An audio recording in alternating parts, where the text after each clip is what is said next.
इस वीडियो में हम लोग बात करेंगे अबॉर्शन के बारे में। जब प्रेगनेंसी जानबूझ के ख़त्म किया जाता है तो उसे अबॉर्शन कहते हैं। वहीं अगर खुद ब खुद यानी नेचुरली प्रेगनेंसी ख़त्म हो जाए तो उसे मिसकैरेज कहते हैं। भारत में प्रेगनेंसी कानून medical termination of pregnancy act 1971 के तहत 20 वीक्स तक की प्रेग्नेंट महिलाओं का ही अबॉर्शन हो सकता है।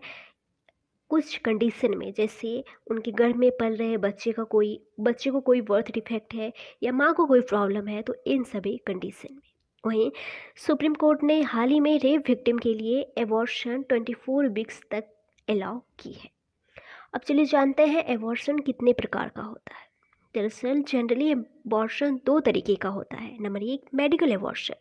इसमें दवाइयों की मदद से गर्भपात किया जाता है। चलिए जानते हैं ये दवा किस तरह काम करती है। जब किसी महिला को इस तरह की मेडिसिन दी जाती है तो ये प्रोजेस्टेरॉन हार्मोन को बनने से या उसकी क्रियाविधि को रोकती है। दूसरा, मायोमेट्रियम, जो यूटेरस के मिडिल परत है उसे संकुचित करती है। और तीसरा, ट्रोफोब्लास्ट सेल्स को बढ़ने से रोकती है। ये ट्रोफोब्लास्ट सेल ही भ्रूण को पोषण देती है तथा प्लासेंटा को विकसित करती है। मेडिकल एबॉर्शन में महिलाओं को दो तरीके की टैबलेट दी जाती है। पहली टैबलेट एबॉर्शन के लिए यूटेरस को तैयार करती है। आपको बता दें, सर्विक्स गर्भ में पल रहे भ्रूण को सहारा देती है और यह दवा उस सर्विक्स को नर्म करती है, प्रोजेस्टेरॉन हार्मोन को रोकती है और गर्भाशय की सतह को तोड़ देती है।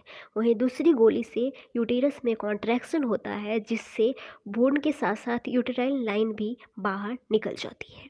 जो अगला है वो है सर्जिकल एबॉर्शन। मेडिकल एबॉर्शन सिर्फ 10 वीक्स तक की प्रेगनेंसी को ही समाप्त कर सकता है। 10 वीक्स से अधिक समय की प्रेगनेंसी को समाप्त करने के लिए डॉक्टर सर्जिकल एबॉर्शन की सलाह देते हैं। चलिए देखते हैं ये कैसे होता है। सर्जिकल एबॉर्शन भी दो तरीके से होता है। जो पहला है वो है वैक्यूम एस्पिरेशन एबॉर्शन।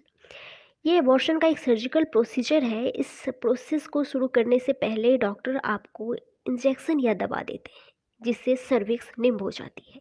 इस प्रक्रिया में पेन रिलीफ मेडिसिन का भी इस्तेमाल किया जाता है, इसीलिए इसमें पेशेंट को पूरे प्रोसीजर के दौरान दर्द महसूस नहीं होता है। डॉक्टर फिर सर्विक्स को फैलाने वाले यंत्र से सर्विक्स को चौड़ा करना शुरू करते हैं। उसके बाद जेंटल सक्शन की मदद से प्रेगनेंसी टिश्यू को बाहर निकाल दिया जाता है। जो अगला है वो है dilation and evacuation, DNE।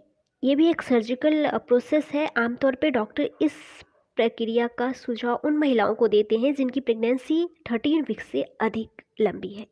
Abortion के इस सर्जिकल प्रक्रिया की शुरुआत में डॉक्टर डायलेशन, जो कि एक पतली रॉड की तरह होती है, का इस्तेमाल करते हैं। इसके बाद फोर्सेप्स और सक्शन का उपयोग करके प्रेगनेंसी टिश्यू को गर्भाशय से बाहर निकाल दिया जाता है। आई होप आपको समझ में आ गया होगा कि एबॉर्शन किस तरीके से होता है। धन्यवाद।